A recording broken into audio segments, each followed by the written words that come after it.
Good evening my dear students. Intermediate మొదటి సంవత్సరం తెలుగు ఎగ్జామ్కి ఇంకా ఒక్కరోజు మాత్రమే టైం ఉంది.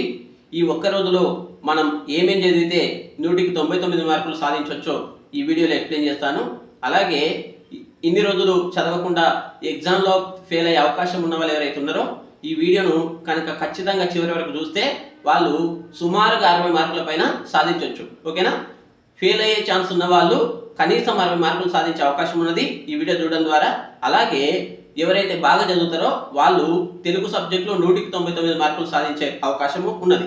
కాబట్టి మీ విలువైన సమయాన్ని చదువు కోసం కేటాయించి ఈ ఒక్క గంట సబ్జెక్ట్ కోసం కేటాయించి మీరు ఈ వీడియోను ఖచ్చితంగా చివరి వరకు చూడండి. ఓకేనా? నేను తెలుగు సబ్జెక్టులో మళ్ళీ రిపీటెడ్గా వచ్చే క్వశ్చన్స్ ఏవైతున్నాయో వాటన్నిటిని ఆధారంగా చేసుకొని 8 క్వశ్చన్ పేపర్ల ఆధారం చేసుకొని నేను ఈ 2 పేపర్ల పీడిఎఫ్ని తయారు చేశాను. ఈ పీడిఎఫ్లో ఉన్న ప్రశ్నలు సమాధానాలు కనుక మీరు చదవగలిగితే ఖచ్చితంగా 99 మార్కులు సాధించవచ్చు. ఆ ముఖ్యమైన ప్రశ్నలు ఏంటో మనము ఇప్పుడు చూద్దాం.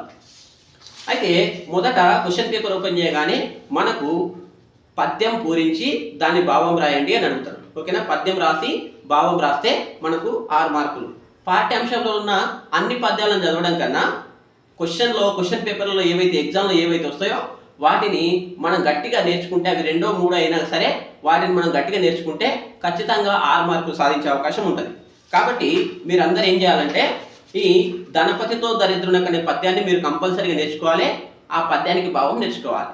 తర్వాత దాంతోపాటుగా వేడుటెంతయో కష్టమైనను వేరు లేని సృహోజ్జనం అనే పద్యం ఉంది కదా, ఆ పద్యాన్ని నేర్చుకొని ఆ పద్యానికి సంబంధించిన భావం నేర్చుకోవాలి. ఈ 2 పద్యాలు కనుక మీకు వచ్చినట్లయితే కంపల్సరీగా మీకు 6 మార్కులు వచ్చినట్టే. తర్వాత ఇప్పుడు మనం ఏం చేద్దామంటే 1 మార్కు ప్రశ్నల నుంచి చూసుకుంటూ వద్దాం. మొదట ఒక వ్యాసం ఇస్తాడు. ఓకేనా? మనకు వ్యాసం ఇచ్చి ఆ వ్యాసం కింద 5 ప్రశ్నలు ఇచ్చి ఆ ప్రశ్నలకు సమాధానం రాయమని అడుగుతాడు. ఓకేనా? చాలా మంది ఏం చేస్తున్నారంటే ఆ వ్యాసంలో ఉన్న ప్రశ్నలు, అంటే వ్యాసం కింద ఉన్న ప్రశ్నలు చదివి ఆ వ్యాసంలో ఉన్న సమాధానాన్ని వెతికి కూడా రాయలేకపోతున్నారు. కాబట్టి అలాంటి వాళ్ళు ఏం చేయాలంటే డైరెక్ట్గా క్వశ్చన్స్ ఆన్సర్స్ నేర్చుకోవాలి. ఆ క్వశ్చన్ ఆన్సర్స్ ఏంటో చూద్దాం. మొదట మనకు కథానిక గురించి ఇస్తున్నాడు. ఓకేనా? ఎగ్జామ్లో కథానిక గురించి ఇస్తున్నాడు. ఆ కథానికకు సంబంధించి 5 ప్రశ్నలు ఇస్తున్నాడు. వాటికి 5 మార్కులు. ఆ వ్యాసంలో చూసి రాస్తే 5 మార్కులు. దాంతో పాటుగా మీరు నేర్చుకోవాల్సింది ఏంటంటే వచన కవిత్వం అని ఇస్తున్నాడు. ఓకేనా? వచన కవిత్వానికి సంబంధించిన వ్యాసం ఇస్తున్నాడు. ఆ వ్యాసం కింద 5 ప్రశ్నలు ఇస్తున్నాడు. వాటికి సమాధానం రాస్తే 5 మార్కులు. ఈ రెండిట్లో, కథానికలో తర్వాత వచన కవిత్వంలో, ఈ రెండిట్లో ఏదో ఒక వ్యాసము ఎగ్జామ్ పేపర్లో కంపల్సరీగా వస్తుంది. తర్వాత దాంతో పాటుగా 1 మార్కు ప్రశ్నలు. ఓకేనా? 1 మార్కు ప్రశ్నలు. ఆ 1 మార్కు ప్రశ్నలు ఏంటో చూద్దాం. ఇక్కడ ద్రోణుడి మిత్రుడి పేరు ఏమిటి? ద్రుపదుడు. ఓకేనా? ద్రోణాచార్యుడి మిత్రుడి పేరు ద్రుపదుడు. తర్వాత నన్నయ్య ఎవరి ఆస్థాన కవి? నన్నయ్య ఎవరి ఆస్థాన కవి అంటే రాజరాజ నరేంద్రుని ఆస్థాన కవి. కుచేలుడు శ్రీకృష్ణునికి ఇవ్వడానికి ఏం తీసుకెళ్ళాడు? ఓకేనా? కుచేలుడు శ్రీకృష్ణునికి ఇవ్వడానికి ఏం తీసుకెళ్ళాడు అంటే అటుకులు తీసుకెళ్ళాడు. అది అందరికీ తెలిసిన విషయమే. తర్వాత శ్రీకృష్ణుడు కుచేలుడు ఎవరి వద్ద విద్యాభ్యాసం చేశారంటే సాందీప మహర్షి దగ్గర విద్యాభ్యాసం చేశారు. భక్తితో సమర్పిస్తే శ్రీకృష్ణుడు ఏం స్వీకరిస్తానన్నాడు అంటే ఫలము, పుష్పము, నీరు, ఓకేనా, దళం, ఇట్లా ఏది ఇచ్చినా నేను స్వీకరిస్తా అని చెప్పిండు. తర్వాత నృసింహ శతక కర్త ఎవరు అని అడిగితే ధర్మపురి శేషప్ప. తర్వాత భాస్కర శతక కర్త ఎవరు అని అడిగితే మారద వెంకయ్య. కనురెప్ప పాటలో పోయేది ఏంటి అంటే ప్రాణం. ఓకేనా? కనురెప్ప పాటలో పోయేది ప్రాణం. మనిషికి శత్రువు ఎవరు? కోపం. తన కోపమే తన శత్రువు అనే పద్యాన్ని మీరు చిన్నప్పుడు చదువుకుని ఉంటారు కదా, అట్లా మనిషికి శత్రువు ఎవరంటే కోపం. తెలంగాణలో గొప్ప అచల గురువు ఎవరు? దున్న ఇద్దాసు. తెలంగాణలో గొప్ప అచల గురువు దున్న ఇద్దాసు. కవి అజ్ఞానాన్ని దేనితో పోల్చాడు? అడుసు. కవి అజ్ఞానాన్ని దేనితో పోల్చాడని క్వశ్చన్ ఇస్తే అడుసు అని రాయాలి. తర్వాత దాశరథి ప్రసిద్ధ నినాదం ఏది? దాశరథి కృష్ణమాచార్యులు ఒక ప్రసిద్ధమైన నినాదం చేశారు. అదేంటి అని అడుగుతున్నారు. నా తెలంగాణ కోటి రత్నాల వీణ. తర్వాత పువ్వులు పరిమళాల్ని ఎప్పుడు వ్యాపింపజేస్తాయి? పువ్వులు పరిమళాల్ని ఎప్పుడు వ్యాపింపజేస్తాయి అంటే తోటమాలి శ్రమదానం చేసినప్పుడు, తోటమాలి పనిచేసినప్పుడే ఆ పువ్వులు అనేవి వికసిస్తాయి. కాబట్టి పువ్వులు పరిమళాన్ని తోటమాలి శ్రమదానం చేసినప్పుడు పరిమళిస్తాయి. అయితే ఇక్కడ నేను 13 క్వశ్చన్లు, ఓకేనా, పద్య భాగానికి సంబంధించిన 13 ప్రశ్నలు ఇక్కడ ఇచ్చిన. అయితే మీరు అనుకోవచ్చు ఎగ్జామ్లో మీరు చెప్పిన క్వశ్చన్సే కంపల్సరీగా వస్తాయా సార్ అని అంటే కంపల్సరిగా వస్తాయి. ఓకేనా? నమ్మకం ఉన్న వాళ్ళు మాత్రమే ఈ వీడియో చివరి వరకు చూడండి. ఓకేనా? మీరు మీ జీవితంలో చాలా సమయాన్ని వృధా చేస్తుంటారు కదా, ఈ 1 గంట ఈ వీడియో కోసం కేటాయించి మీరు చివరి వరకు చూడండి, నమ్మకం ఉంచి చూడండి. నేను ఇచ్చిన పీడిఎఫ్, నేను మీకు చూపించే పీడిఎఫ్, నేను చెప్పే క్వశ్చన్స్ వచ్చిన క్వశ్చన్ పేపర్తో కంపేర్ చేసుకుని చూడండి. కంపల్సరీగా 100 మార్కులు అందులోనే ఉంటాయి. అందులో ఏ డౌట్ లేదు. నమ్మకం ఉన్న వాళ్ళు మాత్రమే ఈ వీడియో చివరి వరకు చూడండి. అయితే మీకు ఎగ్జామ్లో 8 ప్రశ్నలు ఇచ్చి అందులో 5 మాత్రమే రాయమంటాడు. నేను ఇక్కడ మీకు ఏమి ఇస్తున్నా, 12 1 మార్క్ ప్రశ్నలు ఇస్తున్నా. ఓకేనా? 13. ఓకేనా? 13 1 మార్క్ ప్రశ్నలు ఇస్తున్నా. ఈ 13 1 మార్క్ ప్రశ్నలు మీరు కంపల్సరీగా నేర్చుకుంటే ఆ ఎగ్జామ్లో మీరు 5 ప్రశ్నలకు సమాధానాలు ఖచ్చితంగా రాస్తారు. ఇంకోటి గద్య భాగం. ఈ గద్య భాగంలో సోమన మొదటి కృతి ఏమిటి? సోమన మొదటి కృతి ఏది అంటే అనుభవసారం. కృతి అంటే ఆయన రాసిన పుస్తకం, గ్రంథం. ఓకేనా? సోమన మొదటిసారిగా రాసిన గ్రంథం అనుభవసారం. తర్వాత కులాస తెలుగు పదానికి ఉర్దూ రూపం ఏంటి? అది కూడా కులాసానే. కాకపోతే ఇక్కడ కులాస అనే తెలుగు పదానికి ఉర్దూ రూపం ఏంటి అంటే కులాసానే. ఇక్కడ పైన కులాస అనే ప్రశ్నలో మొదటి కా ఉంటుంది, తర్వాత సమాధానంలో రెండవ కు ఉంటుంది. ఓకేనా? అది గుర్తుపెట్టుకోండి. లార్డ్ సాహెబ్ అనే పదానికి మూల పదం ఏంటి అంటే లార్డ్. లార్డ్ అంటే లార్డ్ సాహెబ్ అనే పదానికి మూలము లార్డ్. తర్వాత ఉర్దూ భాషను పూర్వం ఏ పేర్లతో పిలిచేవారు? హిందూయి, జబానే, హిందుస్థానీ. ఓకేనా? ఉర్దూ భాషను పూర్వం ఏ పేర్లతో పిలిచేవారు అంటే హిందూయి, జబానే, హిందుస్థానీ. తర్వాత సంస్కృత సాహిత్యంలో ఆది కావ్యం ఏది? ఆది కావ్యం అంటే మొదటి కావ్యం అని అర్థం. ఓకేనా? సంస్కృత సాహిత్యంలో మొదటి కావ్యం ఏది అని అడుగుతున్నాడు. వాల్మీకి రామాయణం. తర్వాత జాతీయాలలో ఏ చరిత్ర కళ్ళకు కట్టినట్లు ఉంటుంది? తెలంగాణ చరిత్ర. ఓకేనా? జాతీయాలలో ఏ చరిత్ర కళ్ళకు కట్టినట్లు ఉంటుంది అంటే తెలంగాణ చరిత్ర. సర్ ట్రెంచి ఎవరు? సర్ ట్రెంచి ఎవరు అని అడుగుతున్నాడు. రాజా బహదూర్ వెంకటరామిరెడ్డి కాలంలో ఉండే ఒక పోలీస్ శాఖ మంత్రి సర్ ట్రెంచి అనే ఆయన. అది గుర్తుపెట్టుకోండి. తర్వాత బతుకమ్మ పాటలలో పల్లవులు ఏవి? మనం బతుకమ్మ పాటలు పాడేటప్పుడు వింటుంటాం. ఉయ్యాల ఉయ్యాల అనే పాటలు వినిపిస్తుంటాయి, వలలో వలలో అనే పదం వినిపిస్తుంటుంది, చందమామ చందమామ అనే పదము వినిపిస్తుంటుంది. కాబట్టి బతుకమ్మ పాటలోని పల్లవులు ఏంటి అనేది అంటే ఉయ్యాలో, వలలో, చందమామ, ఈ 3 రాయాలి. తర్వాత చుక్క తెగిపడ్డట్టు అనే జాతీయంతో ఒక వాక్యాన్ని నిర్మించండి అని అడుగుతాడు. ఓకేనా? చుక్క తెగిపడ్డట్టు అనే జాతీయంతో ఒక వాక్యం నిర్మించండి అని అడుగుతాడు. అంటే చుక్క తెగిపడ్డట్టు అంటే అనుకోకుండా ఎంబడే జరగడం. ఓకేనా? ఎవరికి తెలియకుండా ఎంబడే జరగడం. అది నిన్న మా ఇంటికి చుట్టాలు చెప్పకుండానే చుక్క తెగిపడ్డట్టు వచ్చిరు అంటే ఎవరికి చెప్పకుండా సడన్గా వచ్చిరు అని చెప్తున్నాడు. తర్వాత తెలుగులో తొలి విజ్ఞాన సర్వస్వంగా ఏ గ్రంథాన్ని పరిగణిస్తారు? పండితారాధ్య చరిత్ర. ఓకేనా? తెలుగులో తొలి విజ్ఞాన సర్వస్వంగా ఏ గ్రంథాన్ని పరిగణిస్తారు అని అంటే పండితారాధ్య చరిత్ర. నేను ఇంత తొందరగా ప్రశ్నలను సమాధానాలు ఎందుకు చెప్తున్నా అంటే మనకు టైం లేదు కాబట్టి తొందరగా ఈ వీడియోను విని అర్థం చేసుకుంటారనే ఆలోచనతోటి నేను తొందరగా చెప్తున్నాను. ఎందుకంటే మీకు టైం లేదు, నేను ఎక్కువసేపు సోది చెప్పడానికి నాకు కూడా టైం లేదు. కాబట్టి మీరు నమ్మకంతో ఈ వీడియోని చివరి వరకు వినండి. ఓకేనా? మీతో పాటుగా ఇంటర్మీడియట్ ఎగ్జామ్ రాసే మీ ఫ్రెండ్స్ కూడా ఈ వీడియోని షేర్ చేస్తే వాళ్ళు కూడా ఖచ్చితంగా మంచి మార్కులతో పాస్ అయ్యే అవకాశం ఉంటుంది. అలాగే బాగా చదివే వాళ్ళు 99 మార్కులు తెచ్చుకునే అవకాశం కూడా ఉంటుంది. కాబట్టి దయచేసి ఏం చేయండి అంటే మన వీడియోని మీ ఫ్రెండ్స్కి షేర్ చేయండి, మన ఛానల్ని సబ్స్క్రైబ్ చేయండి ఖచ్చితంగా. తర్వాత అనువాదాలు. ఓకేనా? అనువాదాలు ఏమిస్తున్నాడంటే మీకు 5 పదాలను ఇంగ్లీష్లో ఇస్తాడు, 5 వాక్యాలను ఇంగ్లీష్లో ఇస్తాడు. వాటిని మీరు తెలుగులో రాయాలి. అయితే మన పుస్తకంలో చూసుకున్నట్లయితే ఒక 25-30 వరకు వాక్యాలు ఉన్నాయి. వాటన్నిటి మనం చదువుకోవాలంటే కొంచెం కష్టమైన పని.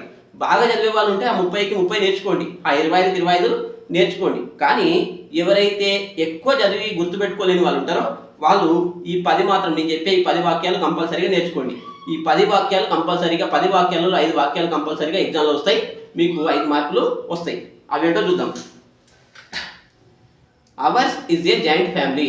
వాడు ఇస్తాడు, ఎగ్జామ్లోనే ఇస్తారు. Hours is a joint family అని అంటే అక్కడ జాయింట్ అనే పదం గుర్తుపెట్టుకోండి, లేకపోతే ఫ్యామిలీ అనే పదం గుర్తుపెట్టుకోండి.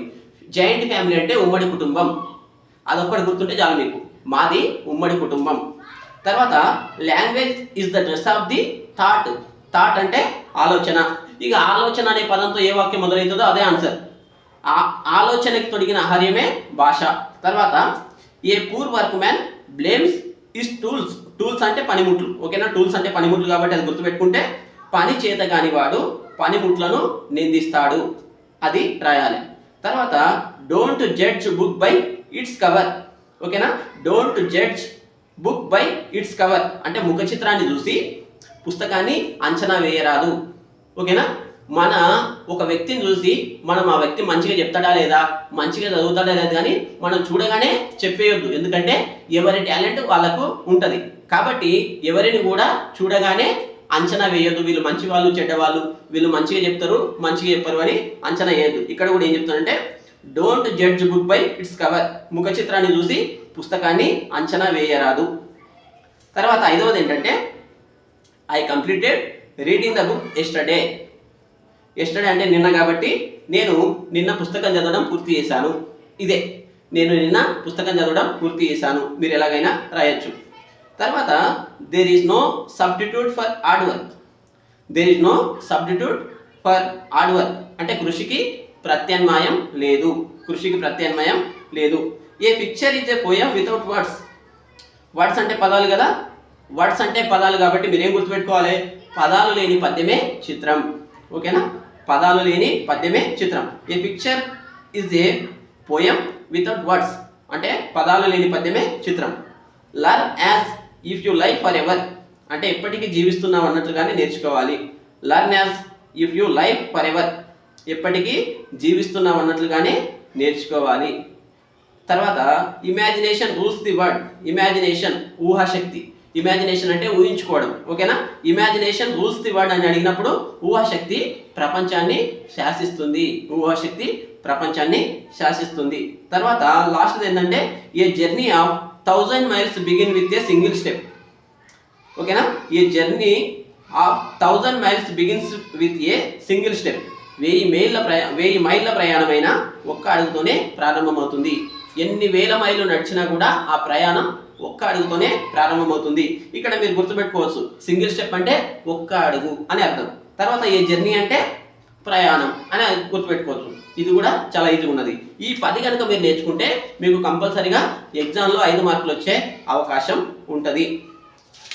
తర్వాత 2 మార్కుల ప్రశ్నలు. ఓకేనా, 2 మార్కుల ప్రశ్నలు నేను గ్రామర్కి తర్వాత చెప్తా, ఎందుకంటే గ్రామర్ అర్థమయ్యేటట్టు చెప్పాలి కాబట్టి నేను గ్రామర్ చివరిలో చెప్తా. మీకు అందరికి గుర్తుండిపోయేటట్టు గ్రామర్ చివరిలో చెప్తా. కాబట్టి ఈ వీడియోను చివరి వరకు చూడండి. అయితే 3 మార్కుల ప్రశ్నలు. ఓకేనా, 3 మార్కుల ప్రశ్నలు. మీకు 3 మార్కుల ప్రశ్నల్లో మీకు మొత్తం 4 ఇస్తాడు. ఆ 4 నుంచి మీరు 2 రాయాల్సి ఉంటుంది. అయితే ఏ ప్రశ్నలు చదవాలనేది ఇప్పుడు చెప్తా. సజ్జనుడి మాట తీరును తెలపండి అంటే సజ్జనుడు ఏ విధంగా మాట్లాడతాడు అనేది ప్రశ్న. దాన్ని మీరు రాయాల్సి ఉంటుంది. అంటే మేఘం చల్లబడి కురియడానికి వచ్చి ఒకప్పుడు వడగంలో రాల్చినా కూడా అవి రాళ్ళుగా కాకుండా త్వరగా చల్లబడి నీరుగానే మారతాయి. అలాగే సజ్జనుడు చాలాసార్లు ప్రియమైన మాటలు మాట్లాడతాడు. ఒకవేళ ఎప్పుడైనా కఠినంగా మాట్లాడితే దానివల్ల ఎవరికి కూడా కీడు కలగదు. ఇది ఆన్సర్. ఓకేనా, సజ్జనుడి మాట తీరు తెలపండి అనే దానికి ఇలాగే ఇది ఆన్సర్. అంటే మేఘం అప్పుడప్పుడు వడగంలను గారుస్తుంది, తర్వాత అవి చల్లబడి వెంటనే నేరుగా మారిపోతాయి. అట్లాగే మంచివాడు కూడా ఎప్పుడు మంచి మాటలే మాట్లాడతాడు. ఒకవేళ పొరపాటున ఎప్పుడైనా కఠినమైన మాటలు మాట్లాడితే ఆ మాటల వల్ల ఎవరికి కూడా అపాయం జరగదు, ఎవరికి కూడా కీడు జరగదు. ఈ విషయాన్ని గుర్తుపెట్టుకోండి. తర్వాత 2వ ప్రశ్న ఏంటంటే ద్రుపదుడు చేతిలో ద్రోణుడు ఏ విధంగా భంగపడ్డాడు. ద్రుపదుడి చేతిలో ద్రోణుడు ఏ విధంగా భంగపడ్డాడు ఇది. తర్వాత ఇదే ప్రశ్న వేరే కూడా అడగవచ్చు. అంటే సమాధానం ఒకటే, ప్రశ్న వేరుగా అడగవచ్చు. కొంచెం మార్చి రాస్తే సరిపోతుంది. ఇదే ప్రశ్న ఏ విధంగా అడుగుతాడంటే ఎవరెవరి మధ్య సఖ్యత కుదరదని ద్రుపదుడు చెప్పాడు అని అడుగుతాడు. ఓకేనా, ఈ 2 ప్రశ్నలు వచ్చినప్పుడు ఇప్పుడు నేను చెప్పే సమాధానమే రాయండి. కొంచెం మార్చి రాస్తే సరిపోతుంది. అయితే ద్రోణాచార్యుడు పేదరికంతో తన చిన్ననాటి స్నేహితుడైన ద్రుపదుని దగ్గరికి సహాయం కోసం వెళ్తాడు. కానీ అప్పుడు ద్రుపదుడు నాలాంటి రాజుకు నీలాంటి పేద బ్రాహ్మణుడికి ఎక్కడైనా స్నేహం కుదురుతుందా అని ప్రశ్నిస్తాడు. అలాగే ధనవంతునితో దరిద్రునికి, తర్వాత తత్వజ్ఞానం కలిగిన వాడితో మూర్ఖునికి, ప్రశాంతంగా ఉండేవానికి క్రూరునికి, యుద్ధాలు చేసే వీరునికి, తర్వాత పిరికివానికి, రక్షణ కవచం ఉన్నవానికి, రక్షణ కవచం లేనివానికి, సజ్జనుడికి నీచుడికి ఏ విధంగా స్నేహం కుదురుతుంది అని చెప్పి ఆ ద్రుపదుడు ద్రోణుని అవమానించి పంపాడు. ఈ సమాధానం 2 ప్రశ్నలు ఏది వచ్చినా రాయొచ్చు. తర్వాత 3వ ప్రశ్న ఏంటంటే యుద్ధానికి సంబంధించి దాశరథి అభిప్రాయాలను తెలపండి. నేను ఇంత తొందరగా ఎందుకు చెప్తున్నా అంటే మీకు టైం లేదు కాబట్టి ఈజీగా ఈ ఒక్క వీడియోలో 100 మార్కులు కవర్ అయ్యేటట్టు ఈజీగా చెప్తున్నా. యుద్ధానికి సంబంధించి దాశరథి అభిప్రాయాలను తెలపండి. అయితే దాశరథి ఏం చెప్పిండంటే యుద్ధం గురించి తన కొన్ని అభిప్రాయాలు చెప్పిండు. అభిప్రాయాలు ఏంటో చూద్దాం. కత్తి చేత పట్టి యుద్ధంలో గెలిచిన గొప్ప వీరుడు ఎవడు కూడా ఉండడు. ఓకేనా? ఎంత పెద్ద కత్తి పట్టుకుని యుద్ధం చేసి గెలిచిన వాడు ఎవడు కూడా, ఎంత పెద్ద వీరుడు కూడా ఉండడు. తర్వాత మెత్తని హృదయంతో దాడి చేస్తే ఎవడైనా ముక్కలు అవుతాడు. మనము ఎవరైనా తప్పు చేసినప్పుడు, ఎవరైనా మనకు ఆపద కలిగినప్పుడు మనం వాళ్ళని కొట్టాల్సిన అవసరం లేదు. ఏదైనా మెత్తగా మాట్లాడితే వాడు ఆ మాటలకే చనిపోతాడు అని చెప్పి చెప్తున్నాడు. తర్వాత ఘర్షణల వల్ల ఏనాటికి సంతోషం లభించదు, అంటే కొట్లాటల వల్ల ఎప్పటికి కూడా సంతోషం లభించదు అని చెప్పి దాశరథి అభిప్రాయపడుతున్నాడు. ఈ విధంగానే అణ్వస్త్రాలు తయారు చేయరాదని వాటిని తాను అఖాతంలో పడవేశానని దాశరథి చెప్పాడు. అణ్వస్త్రాలు అంటే పెద్ద పెద్ద అణుబాంబులు తయారు చేయొద్దని, వాటిని అఘాతంలో నేను ఎప్పుడో సముద్రంలో పడేసిన, నీళ్ళలో గంగలో పడేసిన అని చెప్పి దాశరథి చెప్తున్నాడు.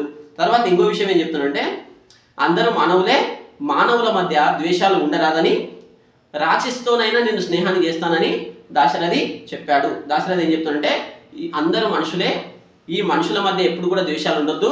ఒకవేళ రాక్షసి కూడా నాతో స్నేహానికి వస్తే నేను రాక్షసితో కూడా స్నేహం చేస్తా అని చెప్పి దాశరథి తన అభిప్రాయాన్ని చెప్తున్నాడు. ఈ 3 ప్రశ్నలు మీరు కనుక నేర్చుకుంటే, ఈ 3 ప్రశ్నలు ఎగ్జామ్లో కంపల్సరీగా 2 ప్రశ్నలు అనేవి కంపల్సరీగా వస్తాయి. ఓకేనా? కంపల్సరీగా వస్తాయి. ఈ 3 ప్రశ్నలు మీరు నేర్చుకుంటే మీకు కంపల్సరీగా 6 మార్కులు అనేవి వస్తాయి. దాంతో పాటుగా చూద్దాం, గద్య భాగం చూద్దాం. ఇంతకుముందు 3 చెప్పుకునే పద్య భాగంలో ఇప్పుడు గద్య భాగంలో చూద్దాం. మొట్టమొదటి క్వశ్చన్, కంపల్సరీగా వచ్చే క్వశ్చన్ ఏంటంటే ఉర్దూవాన పదాన్ని వివరించండి. ఓకేనా? ఉర్దూవాన పదాన్ని వివరించండి. ఉర్దూ విద్వాంసులు అనేక ఆంగ్ల పదాలను, పదబంధాలను ఉర్దూలోకి అనువదించుకున్నారు. అయితే ఉర్దూ వాళ్ళు ఏం చేశారంటే, ఉర్దూ పండితులు ఏం చేశారంటే ఆంగ్ల పదాలు అంటే ఇంగ్లీష్ భాషకు సంబంధించిన కొన్ని పదాలను, అందులో ఉండే పదాలను కొన్ని కలిపి తన భాషలోకి, ఉర్దూ భాషలోకి మార్చుకున్నారు అని చెప్తున్నారు. తర్వాత దాంతోపాటుగా సాధారణంగా ఒక భాష ఇతర భాషా పదాలను స్వీకరించేటప్పుడు వర్ణాగమం, వర్ణలోపం, వర్ణవ్యత్యయం అనే మార్పులు జరుగుతాయి. అయితే ఒక భాష ఇంకో భాషలో నుంచి పదాలు తీసుకునేటప్పుడు ఆ భాష పదాలు 3 విధాలుగా మార్పు చెందుతాయి. ఒకటి వర్ణాగమం, తర్వాత వర్ణలోపం, వర్ణవ్యత్యయం. ఇక్కడ నేను వర్ణాగమం, వర్ణలోపం, వర్ణవ్యత్యయం గురించి చెప్పాలంటే మళ్ళీ కొంచెం డెప్త్గా అవుతుంది. కాబట్టి మీరు ఏం చేయాలంటే ఈ 3 పదాలు గుర్తుపెట్టుకుని ఎగ్జామ్లో రాస్తే సరిపోతుంది. నేను వీటి గురించి ఎక్స్ప్లెయిన్ చేయాలంటే కొంచెం ఎక్కువ టైం పడుతుంది. మళ్ళీ ఇట్లా వర్ణలోపము, వర్ణాగమం, వర్ణవ్యత్యయం అనే 3 మార్పులు జరుగుతాయి. అయితే ఈ పద్ధతిలోనే, ఈ 3 పద్ధతుల ద్వారానే ఇంగ్లీష్లో నుంచి ఎన్నో పదాలు ఉర్దూలోకి వచ్చి చేరినాయి. దీన్నే ఉర్దూవానా అంటారు. ఈ మార్పును ఉర్దూవానా అంటారు. ఉదాహరణకు మనం కొన్ని పదాలు రాయాలి. లార్డ్ అనే పదము లార్డ్ సాహిబ్ అనే పదంగా మారింది.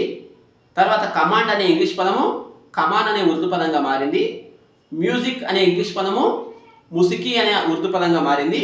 బాంబ్ అనే ఇంగ్లీష్ పదము బమ్ అనే ఉర్దూ పదంగా మారింది. ఈ 4 పదాలు మీరు ఉదాహరణగా రాస్తే సరిపోతుంది. ఇట్లా ఈ ప్రశ్న కంపల్సరీ ఎగ్జామ్లో వస్తుంది. దీనికి 3 మార్కులు. తర్వాత అన్నదాన ప్రాముఖ్యతను తెలపండి. అయితే అన్నదానం చేయడం వల్ల, అన్నదానం చేయడంలో యొక్క ముఖ్య ఉద్దేశం ఏంటి అని అడుగుతున్నారు. ఏదో చూద్దాం. ఆకలితో బాధపడేవానికి అన్నం పెట్టని వాడు సచ్చిన వాడితో సమానుడని, ఆకలితో బాధపడే వారికి అన్నదానం చేసేవాడు, దరిద్రునికి ధనదానం చేసేవాడు పుణ్యలోకాలను పొందుతారని ఋగ్వేదం చెప్తుంది. అయితే ఋగ్వేదం ఏం చెప్తుందంటే, వేదాలలో మొదటి వేదమైన ఋగ్వేదం ఏం చెప్తుందంటే, ఎవరైతే ఆకలితో బాధపడే వానికి అన్నం పెట్టడో వాడు చచ్చిపోయిన శవంతో సమానము. అట్లాగే ఆకలితో బాధపడే వాడికి అన్నదానం చేస్తే వాడు ఖచ్చితంగా పుణ్యలోకాలు అంటే స్వర్గానికి వెళ్తాడు అని చెప్పి ఋగ్వేదం చెప్తున్నది.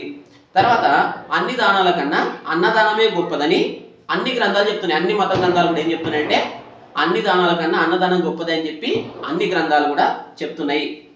అన్నదానం అనేది పేదల ఆకలి బాధలు తీరుస్తుంది. ఇక అది అందరికీ తెలిసిన విషయమే. మీకు ఈ ప్రశ్నకు సమాధానం ఉన్నట్టు రాయకపోయినా అన్నదానం చేయడం వల్ల కలిగే లాభాలు ఏంటని జనరల్గా రాసినా కూడా మీకు ఖచ్చితంగా 3 మార్కులు 2 మార్కులు వేసే అవకాశం ఉంది. తర్వాత ఎదుటివారి ఆకలితో బాధపడుతుంటే వాళ్ళని పట్టించుకోకుండా మనం కడుపు నిండా తినడం మానవత లక్షణం కాదని అన్నదానం యొక్క అవసరాన్ని సంస్కృత గ్రంథాలు మనకు బాగా సమర్థించాయి. అయితే ఎదుటి వాళ్ళ ఆకలితో బాధపడుతుంటే మనము కడుపు నిండా తిని కూర్చోవడం అనేది మానవత లక్షణం కాదు. కాబట్టి ఎదుటి వాళ్ళకి అన్నదానం చేయాలని చెప్పి సంస్కృత గ్రంథాలు కూడా మనకు చెప్తున్నాయి. ఈ విషయాన్ని మీరు రాయండి. తర్వాత 3వ ప్రశ్న ఏంటంటే బసవ పురాణం గురించి రాయండి. ఓకేనా? బసవ పురాణం గురించి రాయండి. అయితే పాల్కురి సోమనాథుడు శ్రీశైలం వెళ్ళినప్పుడు అక్కడ ఉన్న భక్తుల ద్వారా కొన్ని కథలు వింటాడు. ఓకేనా, బసవేశ్వరునికి సంబంధించిన కొన్ని కథలు వింటాడు. వాళ్ళ ద్వారా విన్న కథలు, ఆ బసవేశ్వరుని చరిత్రను, ఆయన మహిమలను విని ఈ బసవ పురాణం అనే గ్రంథం రాస్తాడు. ఓకేనా, పాల్కురి సోమనాథుడు శ్రీశైలం వెళ్ళినప్పుడు అక్కడ బసవేశ్వరుని యొక్క చరిత్రను, ఆయన మహిమలను వింటాడు. ఇని ఆయనకు సంబంధించిన మహిమలను ఒక పుస్తకంగా రాస్తాడు. ఆ పుస్తకం పేరే బసవ పురాణం. ఇందులో బసవేశ్వరుడు కథానాయకుడు, కథానాయకుడు అంటే హీరో. ఈ పుస్తకానికి హీరో ఎవరంటే బసవేశ్వరుడు. బసవని చరిత్రతో పాటు, ఈ బసవేశ్వరుని చరిత్రతో పాటు మళ్ళీ 72 మంది భక్తుల కథలు కూడా ఈ పుస్తకంలో ఉన్నాయి. ఉదాహరణకు బెజమహాదేవి, గొడగుచి కథ, ఉడుమూరి కన్నప్ప కథ, తర్వాత ఇలాంటి వాళ్ళ కథలు ఈ బసవ పురాణంలో ఉన్నాయి. ఓకేనా, 75 మంది భక్తుల కథలు ఉన్నాయి. ఇక్కడ ఇంకో క్వశ్చన్ కూడా కవర్ అవుతుంది. ఓకేనా, బసవ పురాణంలో ఎంతమంది భక్తుల కథలు ఉన్నాయని క్వశ్చన్ అడగొచ్చు. 75 అని గుర్తుపెట్టుకోండి. ఓకేనా, ఒకవేళ అడిగితే 75 మంది అని గుర్తుపెట్టుకోండి. ఈ 3 గద్దె భాగంలో ఉన్న ఈ 3 ప్రశ్నలకు మీరు సమాధానాలు నేర్చుకోగలిగితే కంపల్సరీ ఎగ్జామ్లో 2 వస్తాయి. మీరు ఆ 2 రాస్తే మీకు 6 మార్కులు. ఓకేనా, ఇది. తర్వాత కవి పరిచయాలు అడుగుతున్నాడు. కవి పరిచయాలు. ఓకేనా, కవుల గురించి కూడా 4 కవుల గురించి ఇస్తాడు. ఆ 4 కవుల గురించి ఇచ్చి 2 గురించి రాయమంటాడు. 2 గురించి రాస్తే మీకు 6 మార్కులు. ఓకేనా, ఒక్కొక్కరికి 3 మార్కులు. 2 గురించి రాస్తున్నారు కాబట్టి 6 మార్కులు. అయితే ఏ కవుల గురించి మీరు ముఖ్యంగా చదువుకోవాలి. మొట్టమొదటిసారిగా మీరు నన్నయ్య గురించి కంపల్సరీగా చదువుకోండి. ఓకేనా, నన్నయ్య భట్టు గురించి రాయండి అని క్వశ్చన్ వస్తుంది. ఓకేనా, నన్నయ్య భట్టు గురించి రాయండి అనే క్వశ్చన్ వస్తుంది.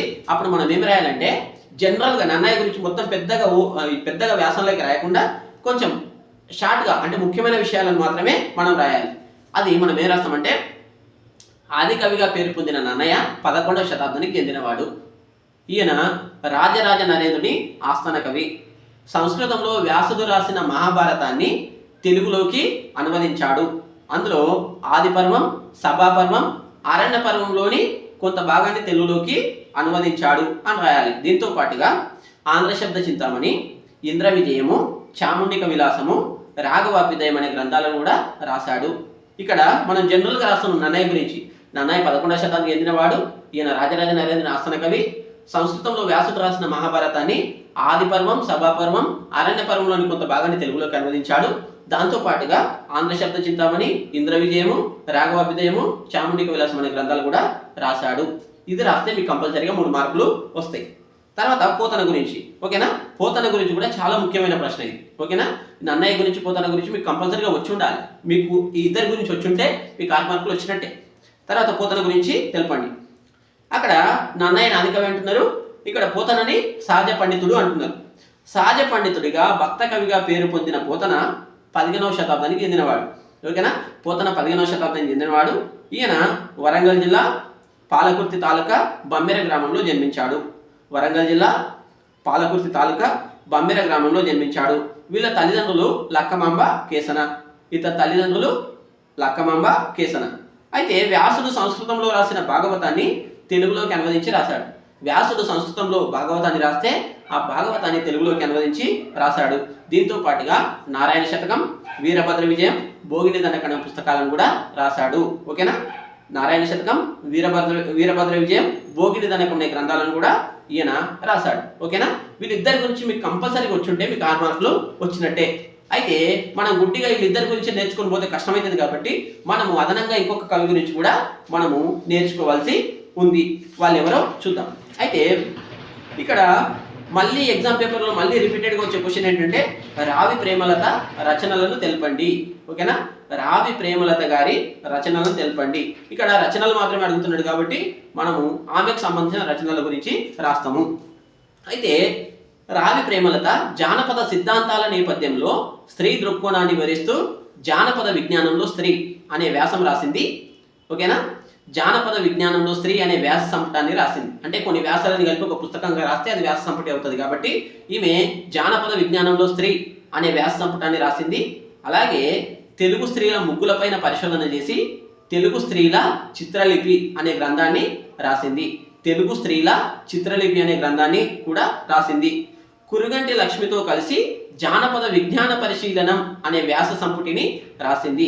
ఓకేనా, కురుగంటి లక్ష్మితో కలిసి జానపద విజ్ఞాన పరిశీలనం అనే వ్యాస సంపుటిని కూడా రాసింది. అలాగే నాయని కృష్ణకుమారి గారి పర్యవేక్షణలో తెలుగు జానపద సాహిత్యం పురాగాథలు అనే అంశం పైన పరిశోధన చేసింది. ఓకేనా.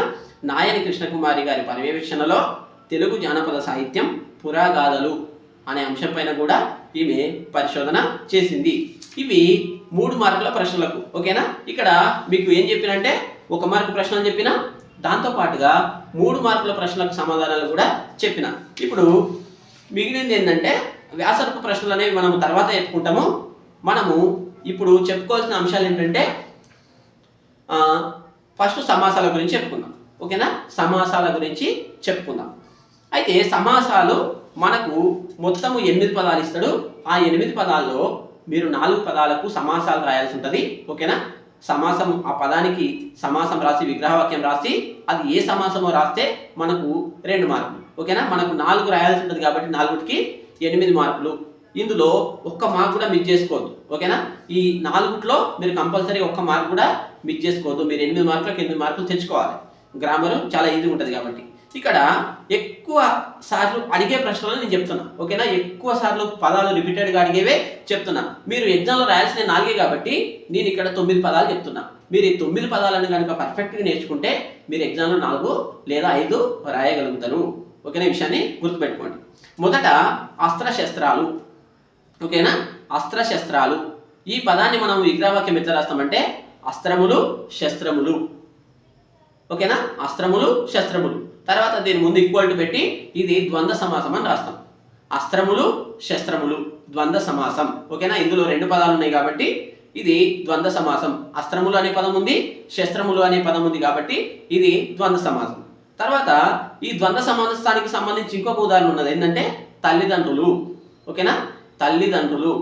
ఇక్కడ తల్లి మరియు తండ్రి. ఓకేనా. తల్లి మరియు తండ్రి ఇది కూడా ద్వంద్వ సమాసమే. ఎక్కడైనా సరే జంట పదాలు కనిపించినాయంటే అది ఖచ్చితంగా ద్వంద్వ సమాసం అనేది విషయం గుర్తుపెట్టుకోండి. ఓకేనా. అన్నదమ్ములు, తల్లిదండ్రులు, సీతారాములు, అక్క చెల్లెలు, బావమరుదులు. ఓకేనా. ఇట్లా ఏ జంట పదాలు కనిపించిన అస్త్రశస్త్రాలు ఇట్లా ఏ జంట పదం కనిపించినా అది ద్వంద్వ సమాసం అని గుర్తుపెట్టుకోండి. ఈ 2 పదాల్లో కంపల్సరీగా ఎగ్జామ్లో ఏదో ఒక పదం వస్తుంది. ద్వంద్వ సమాసానికి సంబంధించి ఏదో ఒక పదం కంపల్సరీగా వస్తుంది. కాబట్టి మీరు అస్త్రశస్త్రాలు, తల్లిదండ్రులు అనే 2 పదాలకు మీరు విగ్రహవాక్యం రాయాలి. తర్వాత దాని ముందు సమాసం రాయాలి. తర్వాత పుత్రలాభం. ఓకేనా. పుత్రలాభం. పుత్రలాభానికి విగ్రహవాక్యం ఏంటంటే పుత్రుని వలన లాభము. పుత్రలాభం అంటే పుత్రుని వలన లాభము. ఇక్కడ వలన అంటే అనేది పంచమీ విభక్తి కాబట్టి ఇది పంచమీ తత్పురుష సమాసం. ఓకేనా. ఇక్కడ వలన అనేది పంచమీ విభక్తి కాబట్టి ఇది పంచమీ తత్పురుష సమాసము అవుతుంది. తర్వాత గురువచనం. గురువచనం అనేది ఇస్తే మీరు దానికి విగ్రహవాక్యం రాయాలంటే గురువు యొక్క వచనం. ఓకేనా. గురువు యొక్క వచనం. ఈ యొక్క అనేది షష్ఠి విభక్తి కాబట్టి ఇది షష్ఠి తత్పురుష సమాసం. ఓకేనా. షష్ఠి తత్పురుష సమాసం ఇది నేర్చుకోవాలి. తర్వాత దివ్య బాణం. ఓకేనా. దివ్య బాణం. దివ్య బాణం. ఇక్కడ చూడండి మీరు ఒక సైడ్ విశేషణం ఉన్నది, తర్వాత ఇంకొక వైపు నామవాచకం ఉన్నది. బాణం అనేది నామవాచకం, దివ్య అనేది విశేషణం. ఓకేనా. దివ్యమైన బాణం అని అంటున్నాడు కాబట్టి మనం ఏం చేయాలంటే దివ్య బాణం అని ఇచ్చినప్పుడు దివ్యమైన బాణం అని రాయాలి. దివ్యమైన బాణం అని రాసేటప్పుడు విశేషణం ఎటు సైడ్ ఉన్నది?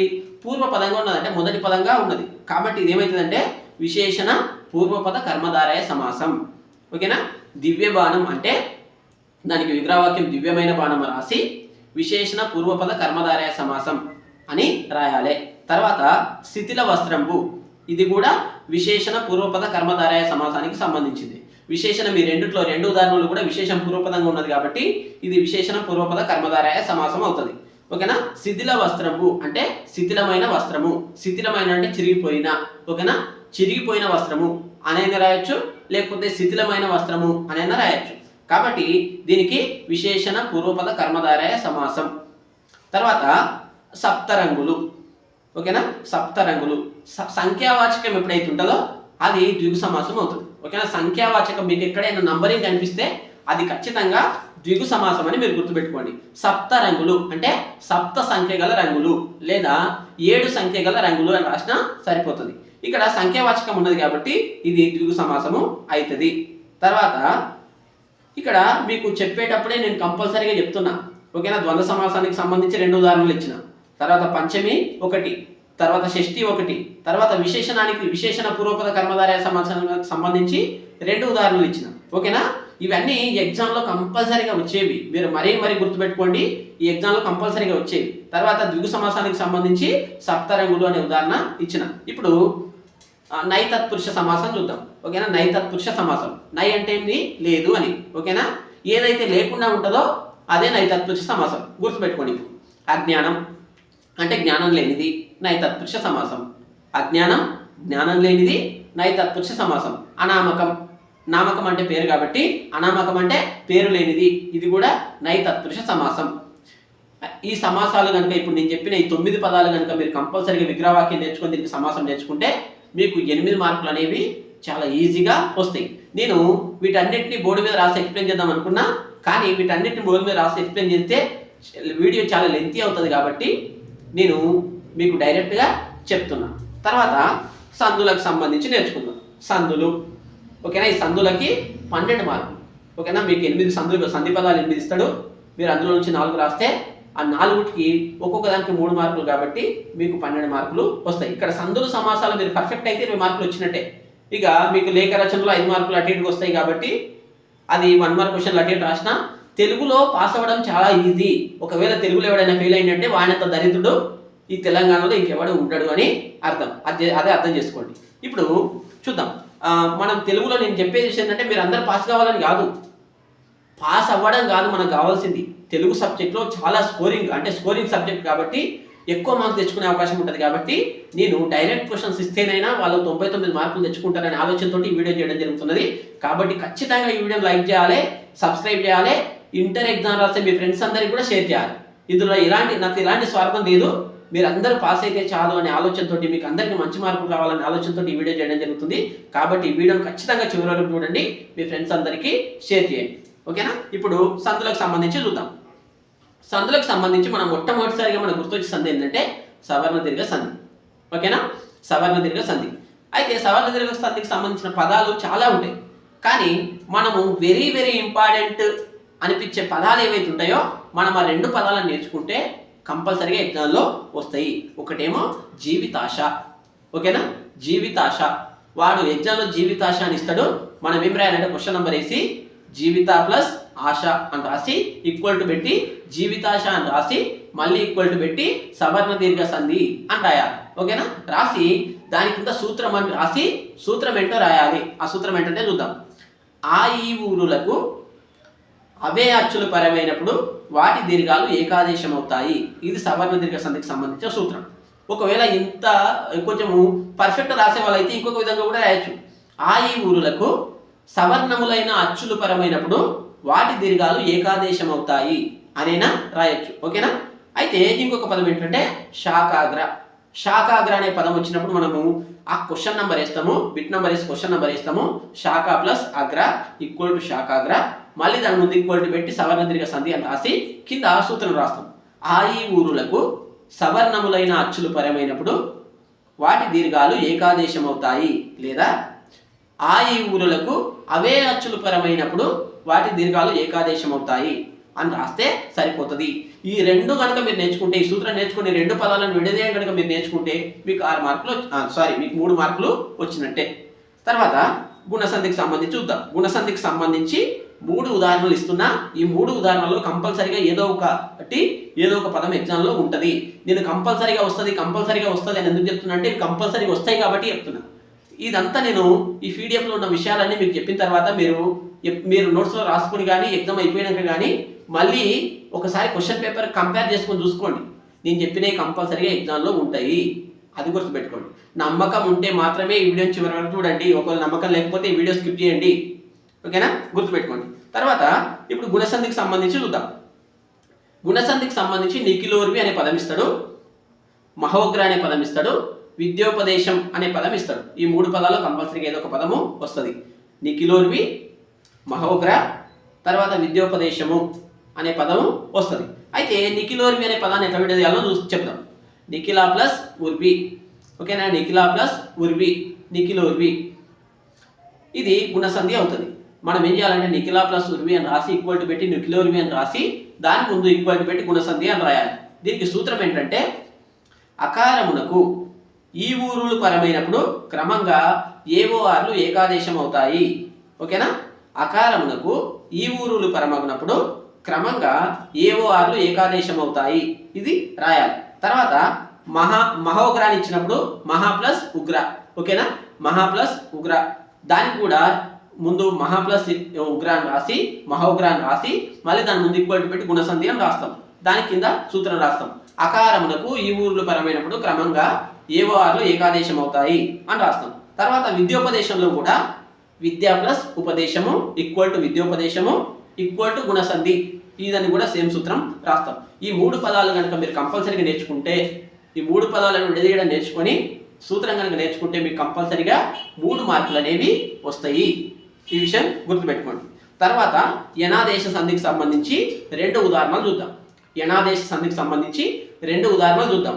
ఇక్కడ మీరు గుర్తుపెట్టుకోండి, ఎగ్జామ్లో ఇచ్చేటప్పుడు ఏ సంధి కూడా మళ్ళీ రిపీటెడ్గా ఇవ్వడు. ఒకసారి సవర్ణ దీర్ఘ సంధి ఒక క్వశ్చన్ ఇచ్చిందంటే నెక్స్ట్ క్వశ్చన్ ఏముంటుంది, గుణసంధికి సంబంధించో లేకపోతే యనాదేశ సంధికి సంబంధించో ఉంటుంది.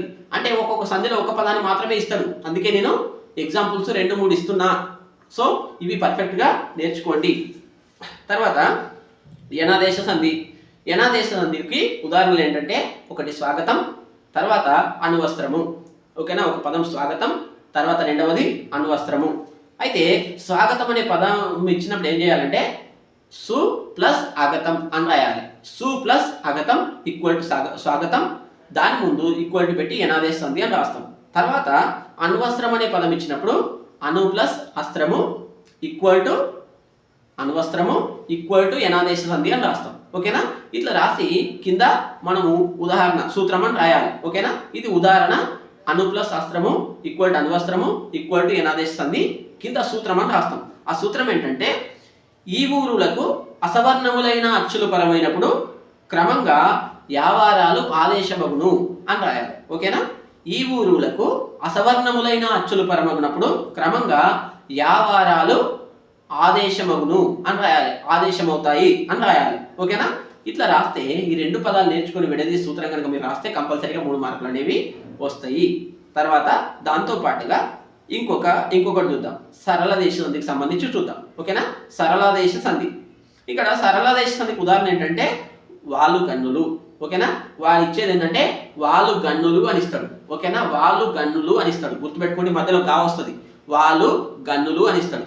మనము దాన్ని ఏం చేయాలంటే వాళ్ళు ప్లస్ కన్నులు అని విడదీయాలి. వాళ్ళు ప్లస్ కన్నులు అని విడదీసి ఈక్వల్ టు పెట్టి వాళ్ళు గన్నులు అని రాసి దాని ముందు ఈక్వల్ టు పెట్టి సరళాదేశ సంధి అని రాయాలి, ఓకేనా. ఈ సరళాదేశ సంధి రాసి కింద సూత్రం ఏంటంటే, ఉదంత శ్రీస్తమంబులకు పరుష సరళంబులు పరమైనప్పుడు నువ్వు ఆగమంగా వస్తుంది అని రాస్తాం, ఓకేనా. ఉదంత స్త్రీ సమంబులకు పరుష సరళంబులు పరమైనప్పుడు నువ్వు అనేది ఆగమంగా వస్తుంది. ఇది సరళాదేశ సంధికి సంబంధించి సూత్రం. ఈ పదం అనేది కంపల్సరీగా వస్తుంది కాబట్టి మీరు ఈ పదం నేర్చుకుని సూత్రం నేర్చుకుంటే 3 మార్కులు వస్తాయి, ఓకేనా. తర్వాత ఇంకొకటి ఏంటంటే మీకు ఎందుకు ఎక్స్ట్రా చెప్తున్నానో గుర్తుపెట్టుకోండి, ఓకేనా. ఎందుకు ఎక్స్ట్రా చెప్తున్నానో గుర్తుపెట్టుకోండి. ఎప్పుడైనా ప్రతిదీ మన చేతిలో ఉండదు. ఏదో పొరపాటున ఏదో ఒకటి మిస్ అయిందనుకో, మళ్ళీ అరే మిస్ అయింది కదా అని బాధపడగడం కన్నా మనం అదనంగా ఒకటి నేర్చుకోవడం వల్ల ఏమైందంటే దాన్ని మనము అక్కడ కవర్ చేసుకోగలుగుతాము. ఇప్పుడు గసడ దవాదేశ సంధి చూద్దాం. గసడ దవాదేశ సంధి. ఈ గసడ దవాదేశ సంధికి ఉదాహరణ ఏంటంటే ముద్దు సేయగా. ఇక్కడ సే అనే పదం వస్తుంది చూడండి, ముద్దు సేయగా అనే పదం వస్తుంది. ఈ ముద్దు సేయగా అనే పదం ఇచ్చినప్పుడు మనం ఏం చేయాలంటే ముద్దు ప్లస్ చేయగా అని దాన్ని విడదీసుకుంటాం. ముద్దు ప్లస్ చేయగా అని విడదీసుకొని ఈక్వల్ టు పెట్టి ముద్దు సేయగా అని రాసి దాని ముందు గసడ దవాదేశ సంధి అని రాస్తాం, ఓకేనా. దీనికి సూత్రం ఏంటంటే చాలా చిన్నగా ఉంటుంది.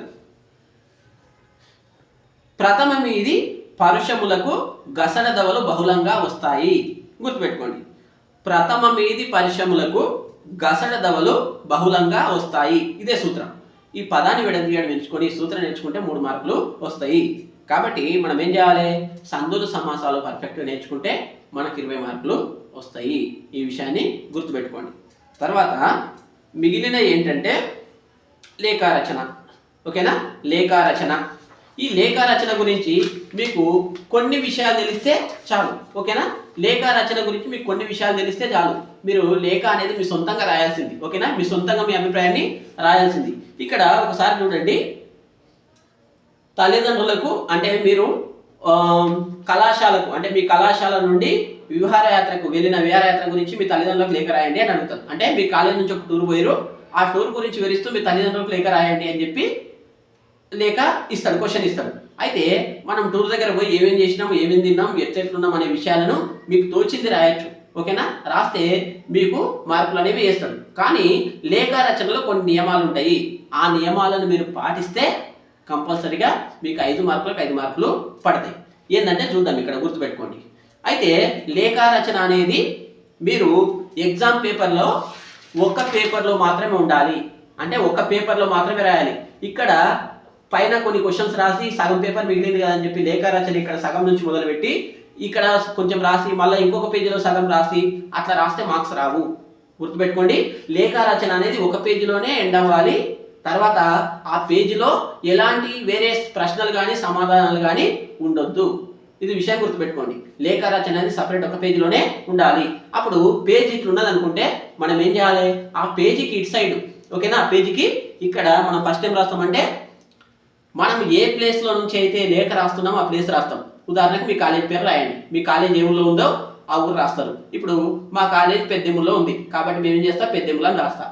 తర్వాత దాని కింద లైన్లో డేట్ వేస్తాం. డేట్, తేదీ అని పెట్టి ఫస్ట్ డేటు, తర్వాత మంత్, ఇయర్ వేస్తాం. ఓకేనా? అది అయిపోయిన తర్వాత కింది లైన్ ఎక్కడైతుందో ఇక్కడ నుంచి స్టార్ట్ చేస్తాం. గౌరవనీయులైన తల్లిదండ్రులకు, లేకపోతే పూజనీయులైన తల్లిదండ్రులకు అని మొదలుపెట్టి దాని కింద లైన్లో మనకు నచ్చిన సోది రాస్తాం. మేము మొన్ననే మా కాలేజీలో టూర్ పోయినాము, అక్కడ చార్మినార్ చూసినాము, గోల్కొండ చూసినాము, తర్వాత సాలార్జంగ్ మ్యూజియం చూసినాము, రామోజీ ఫిల్మ్ ఇన్స్టిట్యూట్ చూసినాము. ఇట్లా మనకు తోచింది రాస్తాం. తర్వాత ఏం చేస్తామంటే తర్వాత కొన్ని విషయాలు చెప్పడానికి మనం ఏం రాస్తాము, చార్మినార్ దగ్గర మా ఫ్రెండ్ గాజులు కొనుక్కున్నది, లేకపోతే నేను మా దోస్తు ఇద్దరం వచ్చి బిర్యానీ తిన్నాము.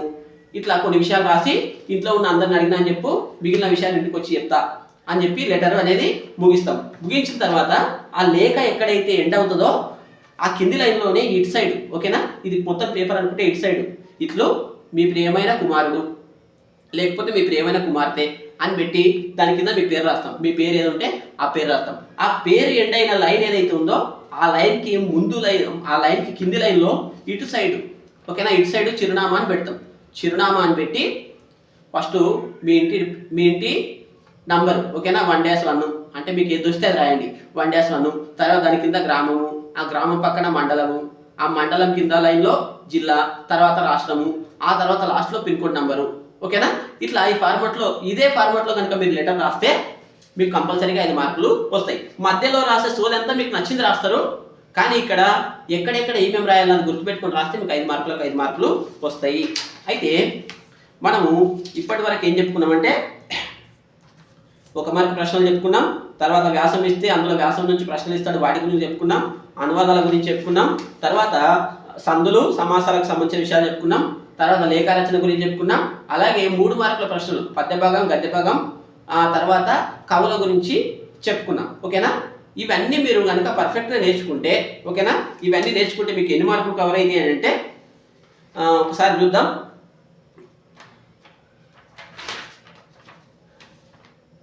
45 మార్కులు. ఓకేనా? సారీ, 45 మార్కులు కాదు. ఇప్పుడు నేను చెప్పిన ఈ ఒక్క పేపర్లను కనుక మీరు వింటే 45 తర్వాత 18 ఎంత అయింది అబ్బా, 63. ఓకేనా? 63 మార్కులకు సంబంధించి ఇప్పటి వరకు నేను ఈ వీడియోలో ఎక్స్ప్లెయిన్ చేసిన. ఓకేనా? నేను చెప్పిన ఈ విషయాలన్నింటినీ మీరు జాగ్రత్తగా వింటే మీకు 63 మార్కులు ఇక్కడ నుంచే వస్తున్నాయి. ఎలాంటి కష్టం లేకుండా 1 మార్క్ ప్రశ్నలు తర్వాత ఇవన్నీ చదివితే మీకు 63 మార్కులు అనేవి ఇందులో నుంచి వస్తున్నాయి. గుర్తుపెట్టుకోండి. నమ్మకం ఉంటే మాత్రమే చూడండి, ఈ వీడియో చివరి వరకు చూడండి. ఓకేనా? మీ ఫ్రెండ్స్ ఎవరైనా ఉంటే ఈ వీడియోని మీ ఫ్రెండ్స్కి షేర్ చేయండి. అయితే నేను ఇంతవరకు చెప్పి ఆపేస్తారా సార్ అని అంటే ఆపేయను. ఓకేనా? మీకు సబ్జెక్ట్, ఫుల్ సబ్జెక్ట్ చెప్పే వరకు, మీరు 100 మార్కులు సాధించే విధంగా చెప్పేంత వరకు నేను వీడియో ఆఫ్ చేయను. ఈ వీడియో ఎందుకు అంటే ఆఫ్ చేస్తున్నంటే నెక్స్ట్ వీడియోలో వ్యాసరూప ప్రశ్నలకు సంబంధించి చెప్తా. ఓకేనా?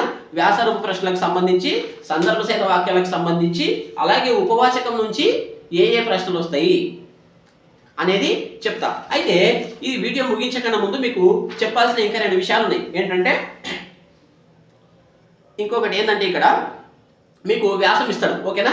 మీకు వ్యాసం ఇచ్చి ఆ వ్యాసం రాయమని చెప్తాడు. ఓకేనా? వ్యాసం అనేది నేర్చుకొని రాయాల్సి ఉంటుంది. ఆ వ్యాసం రాస్తే ఆ వ్యాసానికి 5 మార్కులు వస్తాయి. అక్కడ మీకు 3 వ్యాసాలు ఇచ్చి ఆ 3 వ్యాసాల నుంచి మీకు ఒకటి రాయమని చెప్తాడు. ఓకేనా, 3 వ్యాసాలు ఇచ్చి ఆ 3 వ్యాసాలు ఒకటి రాయమని చెప్తాడు. అయితే మనము అక్కడ ఉన్న 5 వ్యాసాలు నేర్చుకోవాలంటే మళ్ళీ ఇబ్బంది అవుతుంది. కాబట్టి ఇంపార్టెంట్గా ముఖ్యంగా పేపర్లో ఏవైతే వస్తాయో, ఎగ్జామ్ పేపర్లో ఏవైతే వస్తాయో ఆ 2 వ్యాసాలు మాత్రం మనం నేర్చుకుంటే సరిపోతుంది. కాబట్టి మీరు కంపల్సరీగా నేర్చుకోవాల్సింది ఏంటంటే యువత యొక్క జీవన నైపుణ్యాలు అనే వ్యాసం నేర్చుకోండి. యువత జీవన నైపుణ్యాలు అనే వ్యాసం నేర్చుకోండి. తర్వాత యువతపై సామాజిక మాధ్యమాల ప్రభావం అనే వ్యాసం కూడా మీరు నేర్చుకోండి. ఈ 2 వ్యాసాలు కనుక మీరు కంపల్సరీగా నేర్చుకుంటే ఈ రెండిట్లో మీరు ఏదో ఒకటి రాయొచ్చు. ఈ విషయాన్ని మీరు గుర్తుపెట్టుకోండి. ఇంతటి వరకు మనం కనీసం అంటే 70 మార్కులకు చెప్పుకున్నాం. ఓకేనా, 70 మార్కులకు సంబంధించి మనము ఎక్స్ప్లెయిన్ చేసుకున్నాం. అయితే ఇంకా మిగిలిన 30 మార్కులకు సంబంధించి క్వశ్చన్ టు ఆన్సర్ ఎక్స్ప్లెయిన్ చేస్తాను నెక్స్ట్ వీడియోలో. నెక్స్ట్ వీడియో మీకు రావాలంటే ఖచ్చితంగా మన ఛానల్ని సబ్స్క్రైబ్ చేసి బెల్ ఐకాన్ మీద క్లిక్ చేయండి. ఈ వీడియోకి ఒక లైక్ చేయండి. నెక్స్ట్ వీడియో మళ్ళీ కొద్దిసేపట్లోనే, ఓకేనా, ఈ వీడియో కంప్లీట్ అయ్యేలోపే, మీరు చూడడం కంప్లీట్ అయ్యేలోపే నెక్స్ట్ వీడియో అప్లోడ్ చేస్తాను. కాబట్టి మీరు ఈ వీడియో చూడడానికి సిద్ధంగా ఉండండి.